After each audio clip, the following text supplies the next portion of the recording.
Hey everyone, and welcome back to our fourth short video in this Advent series called Overjoy, where we're reflecting together on Luke chapter 1. If you haven't done so, hit the subscribe button on YouTube and click the notification bell so that you know whenever there's a new video. Let's get into our reading from Luke chapter 1 for today. Then an angel of the Lord appeared to him, standing at the right side of the altar of incense. When Zechariah saw him, he was startled and was gripped with fear. But the angel said to him, "Do not be afraid, Zechariah. Your prayer has been heard. Your wife Elizabeth will bear you a son, and you are to call him John." How long do you think Zechariah was praying for a child?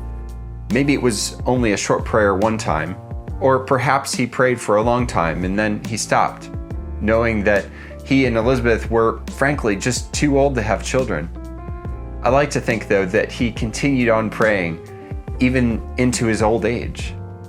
Many people back then would pray out loud, and so maybe his prayers were even known to the priests he served with.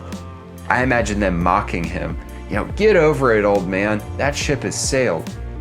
But now, as Zechariah is engaged in the privilege of offering incense before God in the temple, an angel of the Lord comes to him and brings the news that Zechariah and Elizabeth are going to have a son.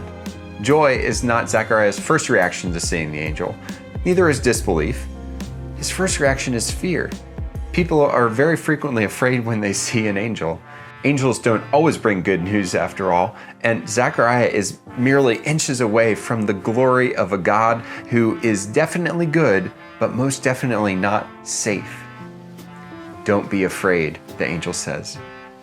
Fear has the ability to prevent us from hearing God's good news for us and understanding how God might be acting in our lives.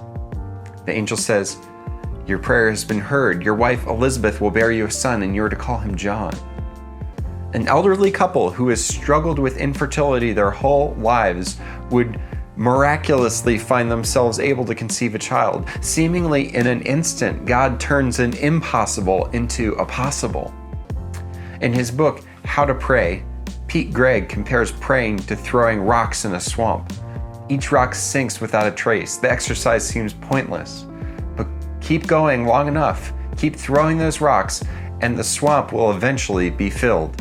One day, a rock will be thrown that will not sink. Solid ground will begin to appear. It's as if God has stored up Zechariah's prayers to release the blessing of a child at just the right time. Keep on praying. Don't let past disappointment stop you. And don't let fear keep you from hearing God's answer. Okay, now's the time where you can reflect on these questions and hopefully share with others in a prayer. See you tomorrow.